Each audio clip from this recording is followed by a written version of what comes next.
KWWL Sports. High school football, the road to the state football championships was a short trip for 3 teams from Grundy County. Gladbrook-Rhinebeck plays Remsen St. Mary's for the 8-man state football championship, while the Dynasty, known as Grundy Center, meets Dyke New Hartford for the 1A state football crown. Mark Whitley spent the day at the Unidome, and he brings us the championship recap.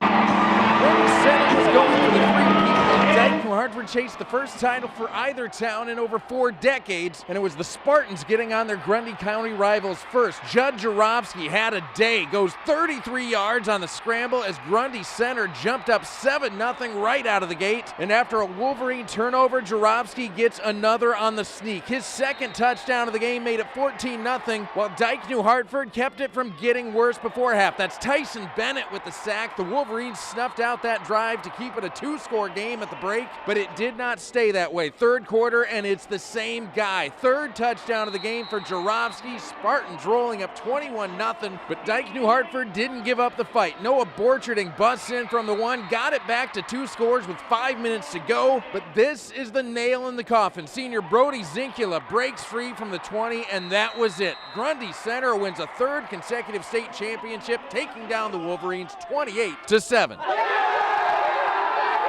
Second half was huge. We got a lot of guys that just got no quit.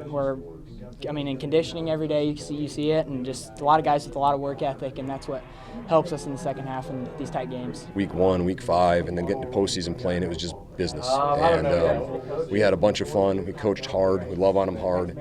But our kids just ascending up throughout the season was probably the highlight for me. Really proud of the way our kids battled and fought, though, and right to the end, they were battling and they were fighting, and that's just a really good football team that we played against. But shouldn't take anything away from the kind of season that we had. Earlier in the 8-man final, Gladbrook-Rhinebeck, chasing their first state title in 8 years, had a rough go of it against Remsen St. Mary's. The Rebels got a pair of touchdowns out of senior quarterback Drew Eilers, but could not stop the Hawks' powerful offense. Quarterback Landon Waldschmidt ran for 5 touchdowns and threw for 2 more in a 51-12 win as Gladbrook-Rhinebeck went home with the runner-up trophy. Our seniors, they did everything they could. We worked extremely hard. Sometimes you run into a different team. It sucks to say it, but they're better than you are. At least tonight they're better than us, or today they're better than us. I'd love to play them again. It comes down to me being the head coach, so I'll take responsibility for that kind of stuff. But our kids give the effort all the time. In Cedar Falls, Mark Woodley, News 7 KWWL.